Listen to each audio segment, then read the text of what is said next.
Tudo bem, nono ano? Vamos fazer a correção de um capítulo hoje, né?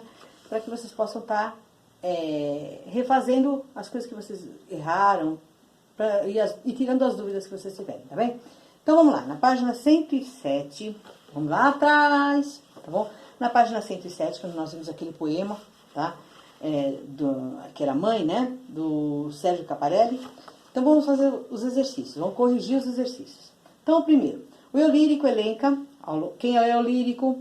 É a personagem, né, que o autor do poema toma para fazer o poema. Então, às vezes, é um homem e ele faz como se ele fosse o eu lírico de um menino, ou de uma mulher, tá? Ou um animal, às vezes, né? Então, é a personagem que o autor toma para si, tá bom? Então, vamos lá. O eu lírico elenca ao longo dos versos uma série de imagens que, na primeira vista, não tem relação entre si. Qual é o elemento que une essas imagens? Tá? Então ele fala várias coisas. Avião, que você fala, não tem nada a ver. Tem. O que tem a ver? A lembrança da mãe presente na memória do eu lírico. Tá? Então ele toma sobre a lembrança da mãe. 2. Com relação à estrutura do poema, responda. Quantos versos? Versos é a linha. Estrofe, conjunto de versos. Tá? Em quantos versos e estrofes ele se organiza? Então, ó, 12 versos e 3 estrofes. Tá bom? A B. Há presença de rimas? Sim. Tá? Em que versos? Segundo e quarto versos. Então, ó, avião rima com gavião, trovão rima com leão e grão rima com mão. Tá bom? Segundo e quarto versos. Observando o poema, você diria que ele é constituído por versos de tamanho semelhante? Sim. Lembra do que eu falei do ritmo? Né? Batatinha quando nasce. Né? Nasce. Você não fala, tá bom? Você é sílaba fraca, tá bom? Então é isso. Ele tem versos o tamanho semelhante, ele tem um ritmo, tá? Então, agora, nós temos na página 110. Então, agora na página 110, no exercício 3, tá? Eu escrevi lá num papel pardo, senão não cabia na lousa. Nós vamos fazer a extensão de um poema de Antero de Queital chamado Mãe, tá? Então, lembra o que era a extensão? A divisão em sílabas poéticas, não era a sílaba gramatical, lembra disso? Então, tá. Então, olha aqui. Que me leve, essa já estava feito no livro, ó. Que me leve consigo adormecido. Eu vou contar até o si. Por quê? Qual a sílaba tônica de adormecido? Ó, adormecido. Essa é a sílaba átona. Eu vou contar só até a sílaba tônica. Tá bom? Então, 1, 2, 3, 4, 5, 6, 7, 8, 9, 10. Tá bom? Agora é o seguinte. Ao passar, os dois S juntos, né? Ao passar pelo sítio mais sombrio. Qual a sílaba tônica? Bri. Ó, 1, 2, 3, 4, 5, 6, 7, 8, 9, 10. Tá? Eu não vou contar de novo porque vai ser 10 até embaixo, tá bom? Até o último. Me banhe, ó, sílaba átona, vogal átona, vogal átona. E me banhe lá, via, átono e átono. Alma, lá no rio, sílaba tônica, ri. Ri, né? Da clara luz do teu olhar, querido, sílaba tônica, ri. Eu dava, val, meu orgulho de homem, dava, sílaba tônica, dá. Então, vou contar até aqui.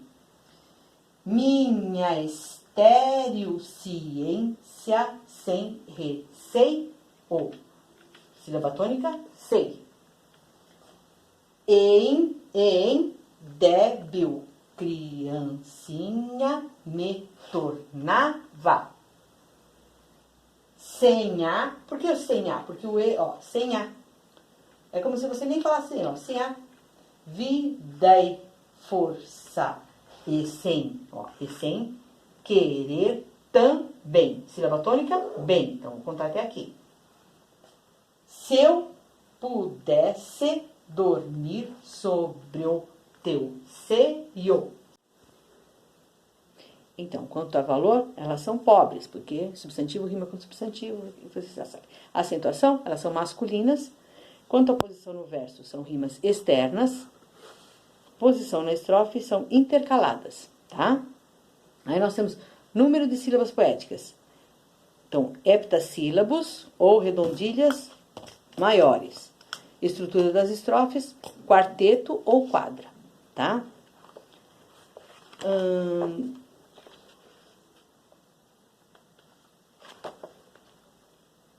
A página 112, que eu pedi para vocês fazerem aquela parte de coerência, nós tínhamos um quadro, né? Maternidade, de Eliseu Visconde, tá bom? E a figura da menina com a mãe. Podemos afirmar que a menina imita a conduta materna. Que elementos da imagem sustentam essa afirmação? Então, tá. Então, ó, do mesmo jeito que a mãe está segurando o bebê, a menina está segurando uma boneca, como se fosse a sua filha, né? Acomodando a bonequinha no carrinho, tá certo? Tá aqui do ladinho, vocês vão ver aqui do ladinho a menininha. Você diria que a concepção de maternidade dessa obra produzida em 1906 perdura ainda nos dias de hoje? Aí a resposta é pessoal, né? Tá? Cada um de vocês vai dizer o que acha disso, mas lembre-se que justifique a resposta. A parte que interessa é vocês justificarem o que vocês colocaram. Sim, porque a mãe ainda continua sendo o centro. Tá bom. Não, porque a mãe hoje em dia tem que sair para trabalhar. Então vocês é que vão justificar a resposta de vocês, tá bem? Considera a frase: a mãe precisou amamentar seu filho ali mesmo no banco. Que imagem poderia ilustrá-la?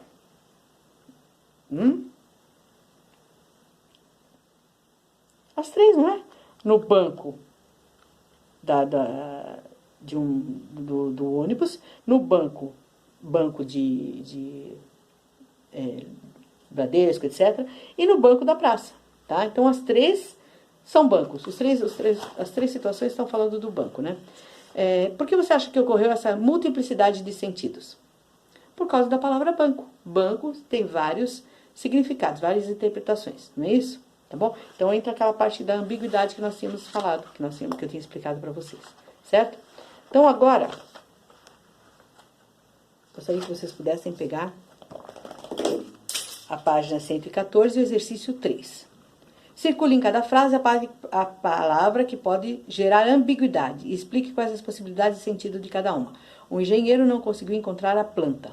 Então, a palavra é planta. Planta o que pode ser? Planta vegetal ou planta projeto. No caso do engenheiro, provavelmente a planta projeto, né?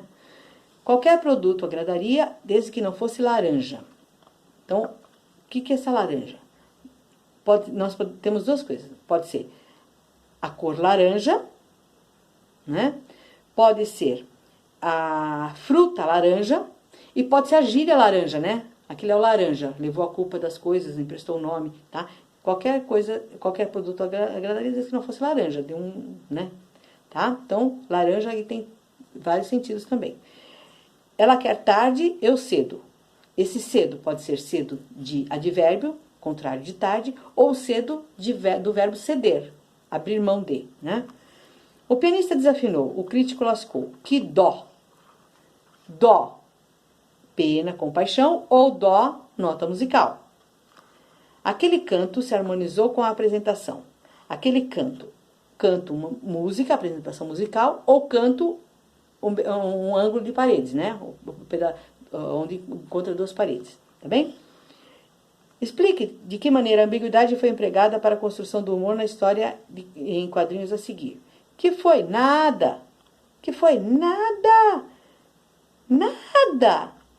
Você vê se escuta sua mãe, filho. Esse nada que ela estava falando não era o nada de não ter nada, era o nada de nadar, do verbo nadar. Então, aí vocês vão explicar nesse pedacinho aqui, tá bom? Aí, nós vamos ter na página 115, na tira apresentada, o Armandinho julga o comportamento da sua mãe. Que atitude o menino observa e reprova? Olha, a mãe falou assim, e a vizinha blá, blá, blá, blá, blá, blá. Pai, acho que a mãe é fofocólatra. E acho que fui contaminado. Né? Que atitude o menino observa e reprova? Ele observa a mãe falando ao telefone sobre a vizinha, né? Fazendo fofoca sobre a vizinha. Ao falar da mãe, Armandinho acaba por descobrir algo sobre si mesmo. Que ditado popular e traduz essa mensagem? Então, ó, o A. Quem com ferro fere, com ferro será ferido? Não. O discurso convence, o exemplo arrasta? Sim. Quando Pedro me fala de Paulo, sei mais de Pedro do que de Paulo. Isso mesmo, também. Não grite sua felicidade tão alto, pois a inveja tem sono leve. Não. Falar é prata, calar é ouro. Também não. Então, são B e C. Para classificar a atitude da mãe, o Armandinho emprega uma palavra não dicionarizada. Que palavra foi essa? Fofocólatra.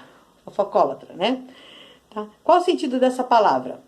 Uma pessoa viciada em fofoca, né? Que gosta de falar mal da vida alheia. Em que outras palavras da língua portuguesa Armandinho teria se baseado para chegar a essa construção? Fofoca, né? Mais uma palavra com sufixo ólatra, né? Ólatra, que é idólatra, alcoólatra, né? Que é o sufixo de dependência, tá bom? O 4. Segundo o raciocínio do Armandinho, com que palavra você representaria uma pessoa que adora animais? A resposta é pessoal, vocês vão ter que pensar um pouquinho. Como é que você fala uma pessoa que adora animais? Zoólatra?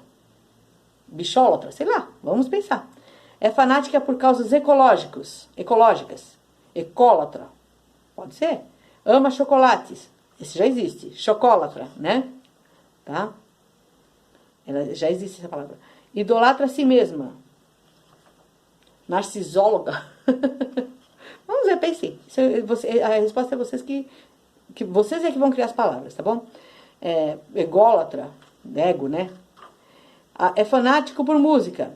Musicóloga. Musicólatra, né? Eólatra, né? Tá bom? Então, aí nós temos aquela parte da derivação. No 5, exercício 5, página 117. Completa a tabela empregando e analisando os termos destacados.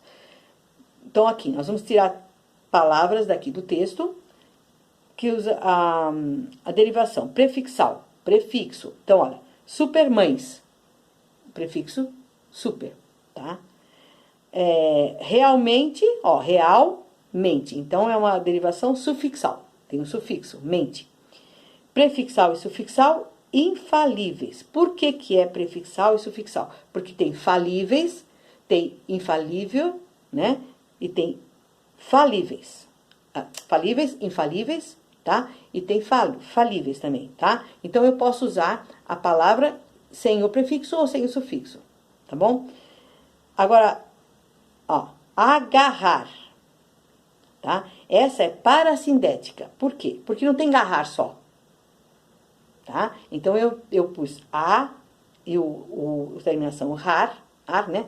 Agarrar, tornei um verbo, mas não existe garrar só. Tá bom? Tá? Então, é prefixal e sufixal. Aliás, parassindética, aliás, tá bom? Porque não dá para separar as duas. Regressiva. Relatos, vem do verbo relatar. Imprópria. Andar. O andar, aí eu estou fazendo com que ele seja um substantivo, não é isso? Tá? Então, ela é uma derivação imprópria, tá? Temos uma cruzadinha, tá? Que eu gostaria que vocês pudessem fazer. Se vocês não fizeram ainda, vocês desliguem o vídeo, vão fazer, depois corrijam, tá bom? Então, vamos lá. Então, olha, nessa cruzadinha, com 15 palavras formadas por derivação sufixal retiradas do texto, tá?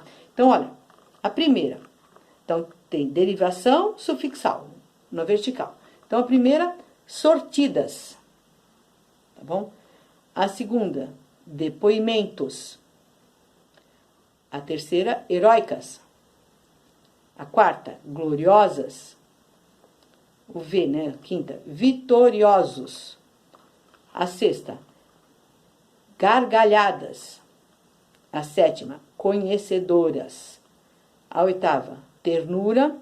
A nona, genitoras. Aí temos o espaço, tá bom? Então, vamos lá, de novo, a primeira, que tem um S de sufixal.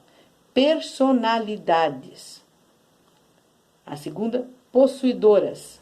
A terceira, fascinantes. A quarta, maravilhoso. O X não tem.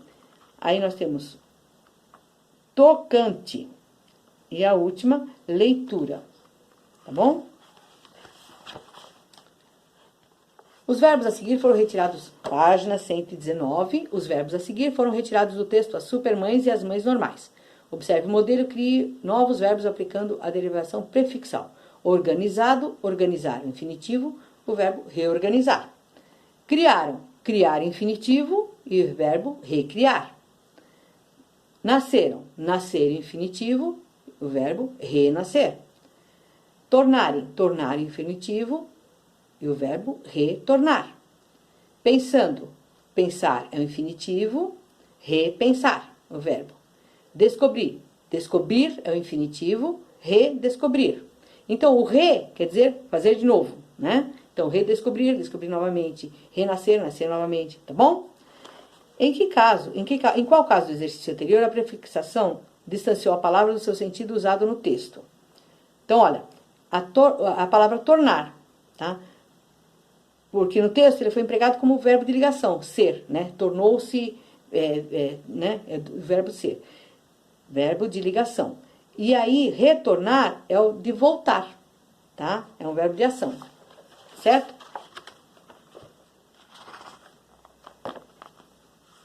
Estamos com fôlego ainda? As atividades, vamos lá. Então, olha, leia as manchetes a seguir e responda as questões de 1 a 4. Então, a primeira. Explique o efeito de sentido que a derivação sufixal, depois do radical, agregou as seguintes palavras no contexto das manchetes. Mamaço, tá? Então, ó, mamaço não é o mamar, não é um grande ato de mamar, um aumentativo. É o coletivo, mamaço. É, várias pessoas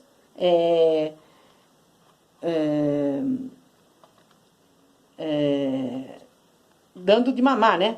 Tá? Não é uma criança, olha, ele deu uma massa, mamou muito, não. É várias pessoas mamando. Memorial, tá? O sufixo ao, né? Dá um sentido de lugar, né? Só que aqui, memorial, ele deu um sentido de formalidade, tá? Escravocrata. O sufixo crata remete àquele que determina, que tem ou é adapto de um poder, né? Então, escravocrata, na verdade, é o senhor de escravos, era quem possuía escravos na época colonial, tá bom? O 2. Retire das manchetes 2 palavras formadas por parassíntese.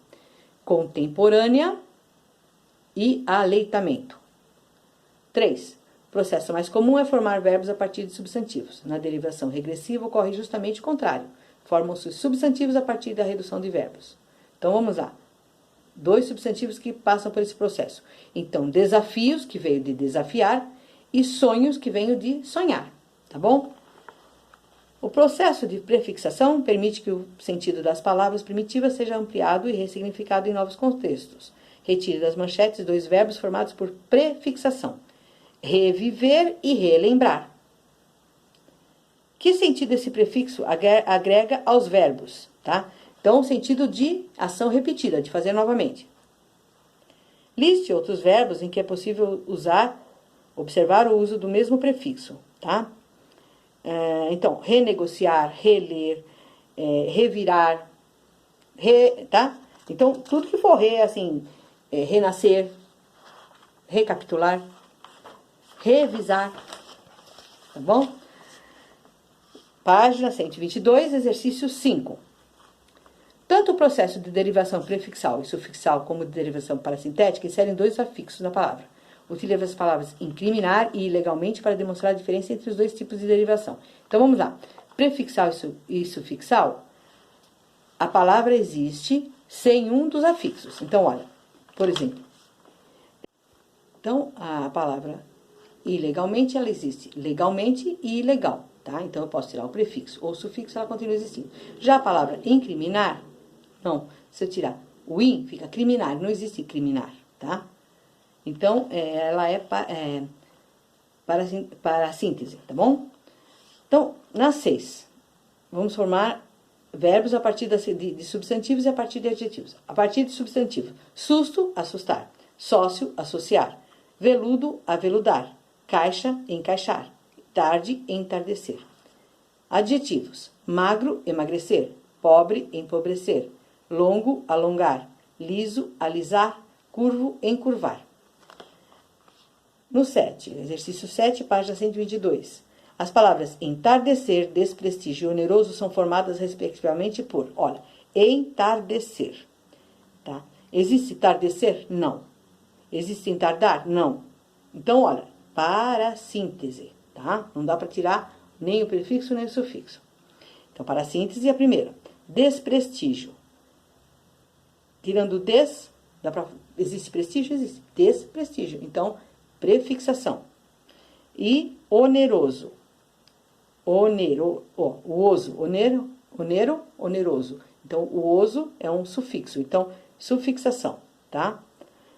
Então, nós temos a alternativa E, para síntese, prefixação e sufixação. Na 8, na derivação imprópria não ocorre necessariamente uma alteração na forma da palavra, mas em seu uso, tá? A palavra passa a atuar em uma classe gramatical diferente da sua classificação original. Ligue as frases que exemplifica cada um dos casos da derivação imprópria. Então, olha, um adjetivo empregado como substantivo.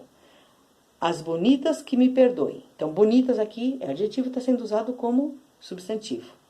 Infinitivo empregado como substantivo. Então, nós temos o andar daquela mãe destacou-se na multidão, tá? O andar. Então, o andar se tornou um substantivo. Substantivo empregado como adjetivo. Então, nós temos, o meu pai é fera na cozinha, tá? Então, substantivo usado como adjetivo. Fera é um substantivo, está sendo usado como adjetivo. Adjetivo empregado como advérbio, tá? Fale baixo para não incomodar os vizinhos. Fale baixo, que forma? Baixo, tá? Então, o adjetivo usado como advérbio. E o 5, o substantivo próprio como comum. Ana é Caxias em tudo que faz. Caxias é um substantivo próprio, né? E está sendo usado como um sinônimo de uma pessoa extremamente correta, tá bom? Então, olha, então ficou, no 8 ficou 5, 1, 4, 3 e 2. 9. Assinale a alteração em que nem todas as palavras são do mesmo radical. Então, olha, noite, anoitecer e noitada. Mesmo radical, noi, com temudo. Luz, luzeiro e alumiar. Ó, luz e luzeiro, mesmo radical, luz. Alumiar, o radical lume. Então, não é luz e lume. Então, é a B. A C, incrível crente crer. Qual é o radical? CR, né? D, festa, festeiro e festejar. O radical, feste. Riqueza, ricaço e enriquecer. O radical, rique. Tá bom? Então, espero que vocês possam fazer a correção e possam continuar fazendo os exercícios. Tá? A gente está trabalhando para facilitar para vocês e vocês também têm que dar uma ajuda para a gente fazendo os exercícios e mandando as tarefas, tá bom? E uma ótima semana para vocês e até semana que vem. Beijo!